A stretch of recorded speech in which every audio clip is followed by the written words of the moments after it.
இந்த அருமையான நாளிலே இந்த உயர்த்தும் சிந்தனைக்கு நான் உங்களை வரவேற்கிறேன். கர்த்தர் உங்களை இந்த நாளிலே பெரிதாக ஆசீர்வதிப்பாராக. உங்களுடைய காரியங்களை வாய்க்க பண்ணுவாராக. அவருடைய கிருபை உங்கள் மேல் இருப்பதாக. இந்த நாளிலே கூட நாம் தியானிக்கக்கூடிய வசனம் என்னவென்றால், கர்த்தர் கற்பித்தபடியே செய்தால் வருகிற ஆசீர்வாதம். கர்த்தர் கற்பித்தபடியே செய்தால் வருகிற ஆசீர்வாதம்.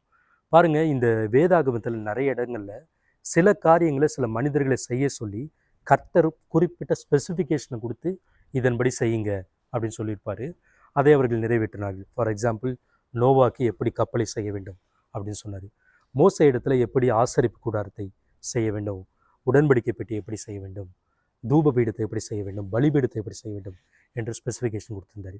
இப்போ குறிப்பாக இந்த ஆசரிப்பு கூடாரம், இந்த தூபபீடம், பலிபீடம், உடன்படிக்கை பெட்டியை செய்கிறதுக்கு பெசலயேல், அகோலியாபு என்ற 2 பேரை தேவன் ஞானத்தினால் நிரப்பினார். அவர்களுக்கு உதவியாக அநேக மனிதர்களை அப்படிப்பட்ட ஞானமுள்ளவர்களாக நிரப்பி கர்த்தர் கொடுத்தார்.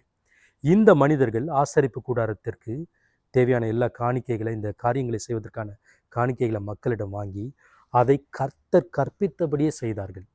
யாத்ராகமம் 39வது அதிகாரம் 21வது வசனம் இப்படியாக சொல்லுகிறது. அதில் 39ல் கடைசி வசனம், மன்னிக்கவும், 39ல் கடைசி வசனம் இப்படியாக சொல்லுகிறது. மோசே அவர்கள் செய்தவைகளை பார்த்தானா, அவர்கள் கர்த்தர் கற்பித்தபடியே அவைகளை செய்திருந்தார்களாம்.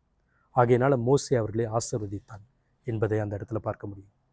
என்னுடைய அன்பான நண்பர்களே, நம்முடைய வாழ்க்கையின் காரியத்தை, நம்முடைய வேலை காரியத்தை, தொழில் காரியத்தை, ஊழிய காரியத்தை, குடும்ப காரியத்தை கர்த்தர் சில ஸ்பெசிஃபிகேஷன் கொடுத்து இப்படி தான் நடக்க வேண்டும் என்று நம்ம கற்றுக் கொடுக்கிறார்.